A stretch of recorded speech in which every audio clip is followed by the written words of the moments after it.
O'zbekistonda 2 kun davom etadi. Assalomu alaykum aziz yurtdoshlar, kanalimizga yangi bo'lsangiz obuna bo'lishni unutmang. O'zbekistonda 2 kun kuchli magnit bo'roni kuzatilishi kutilmoqda. Mutaxassislar aholini ertalab va kunduz kungi vaqtda qo'shimcha ehtiyotkorlikka chaqirmoqda. Buni mamlakat hududida darajasi to'q sariq magnit bo'ronlari qo'zg'alishi kutilmoqda.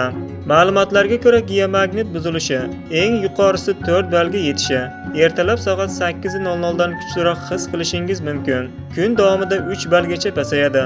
5-oktyabrga kelib esa bo'ronning ta'siri 2-3 balga tushishi kutilmoqda. Mutaxassislar aholini ertalab va kunduz kungi vaqtda qo'shimcha ehtiyotkorlikka chaqirmoqda. Bu magnit bo'ronining ta'sirini yengillashtirish, salomatlikni saqlashga muhim omil sanaladi. O'zbekiston aholisi bu kunlarda ogoh va tayyorgarlikda bo'lishi, ayniqsa o'z sog'lig'iga ehtiyotkorlik qilishi kerak. Ushbu kunlari keksalar va yoshlarni ko'chaga chiqarmaslikni tavsiya qilamiz.